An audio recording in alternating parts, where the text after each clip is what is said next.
got a very special evening for you tonight. We're going to make some Colorado Music Hall of Fame history in front of all of you. Before we do that, I want to introduce a few folks. Myself, Brent Federici with the Colorado Music Hall of Fame. Executive Director, Karen Radman, Colorado Music Hall of Fame. Founder of the Colorado Music Hall of Fame, Chuck Morris. And Pasta J with the Colorado Music Hall of Fame. Since 2011, over 50 musicians, industry professionals, venues, and music organizations have been inducted into the Hall of Fame. Some of those include Earth, Wind, and Fire, Denver's very own. John Denver, The String Cheese Incident, Diane Reeves, and then we might have inducted a venue called Red Rocks Amphitheater, which the Hall of Fame is a non-profit. It does more than just celebrate legends. Just down the hill at the Trading Post, you can visit our free bilingual exhibits that share Colorado's music history. Across the state, you will start seeing our billboards promoting Colorado music. Those are going up soon. And just last month, Keep the Beat, a mental wellness initiative, was launched in support of our music community. But tonight, we are here to induct Big Head Todd and the Monsters and Hazel Miller.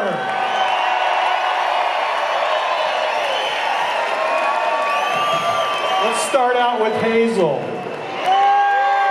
Originally from Louisville, Kentucky, she started singing professionally at age 15. Before she had even graduated high school, she had opened for James Brown and Al Green. She likes to tell the story of moving out to LA in 1984 with her 2 boys, but her U-Haul broke down in Denver and she just decided to stick around. Quickly becoming a local favorite, Hazel has been a regular feature at venues and festivals across the state, sung the national anthem for all the major sports teams, and at citywide celebrations of your Denver Broncos Super Bowl win, and the Avs winning the Stanley Cup. In 1995, Big Head Todd and the Monsters invited her to sing on some of their songs, some more songs, and national and international tours later, their collaboration continues. Hazel has sung before audiences more than 40,000, including Kenny Loggins, Freddie Fender, and Latin pop superstar Luis Miguel. She sung in Japan with Herbie Hancock, and during President Clinton's term, she performed at the White House.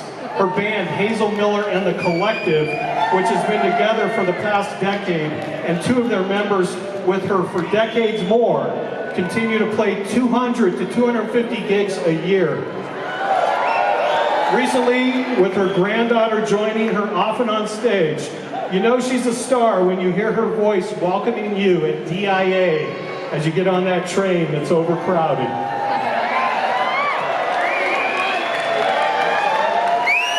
I've got more, hold on. Let's get to Big Head Todd and the Monsters. They started just 10 miles from here at Columbine High School, where the founding members met as students in the 80s. They formed the band when they were in Boulder, 30 miles from here, at the University of Colorado. You really don't get more homegrown than that. Let's give that up, right? All right. Their first 2 albums, Another Mayberry and Midnight Radio, were released on their own record label, Big Records. Signed by Giant Records, they recorded Sister Sweetly at Prince Paisley's Park Studios, and the album went platinum, 1 million copies sold. Now, over 13 albums and 3,500 performances later, the band continues a very active national and international touring schedule. One of the very few, they played on this iconic stage at Red Rocks for over 30 times. That is a lot of shows. But not just here. Amsterdam to Switzerland, to the Caribbean and beyond, this band takes their fans on musical journeys of a lifetime. Who in this audience has been on board one of the Big Head Todd cruises? Before we make it official, I'm going to pass the mic to Chuck Morris, both the founder and inductee of the Colorado Music Hall of Fame, as well as the chairman emeritus of AEG Presents. Mr. Morris. Thank you, Brent. What can I say about Big Head Todd, the Monsters, and Hazel Miller? I first heard about this young band who got started at Columbine High School, and I heard they were great, and I went to a little club in Denver called Herman's Hideaway.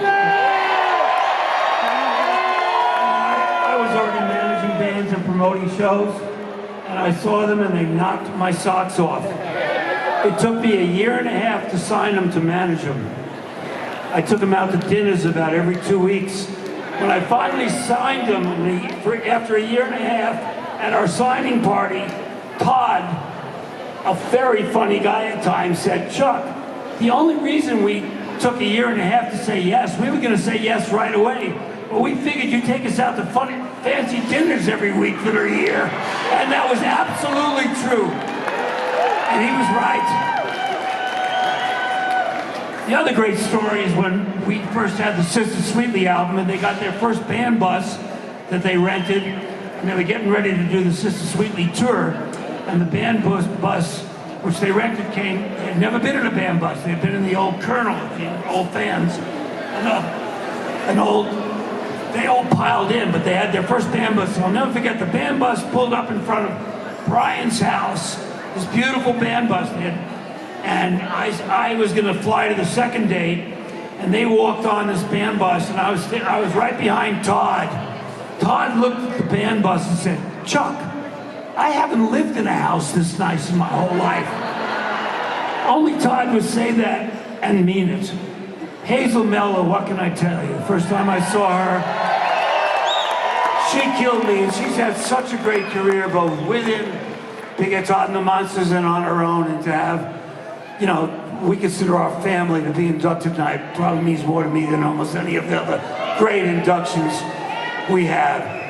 So I'd like to now welcome to the stage 2023 Colorado Music Hall of Famers, Todd Parkmore, Rob Squires,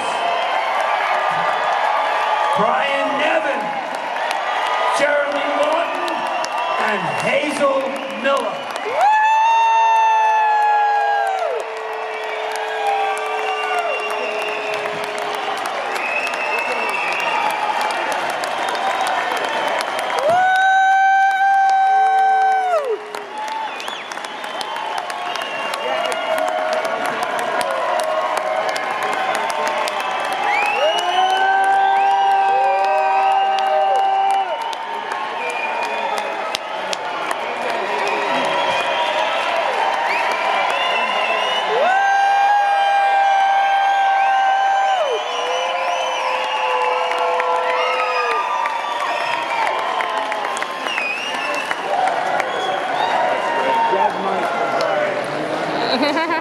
Y'all doing okay?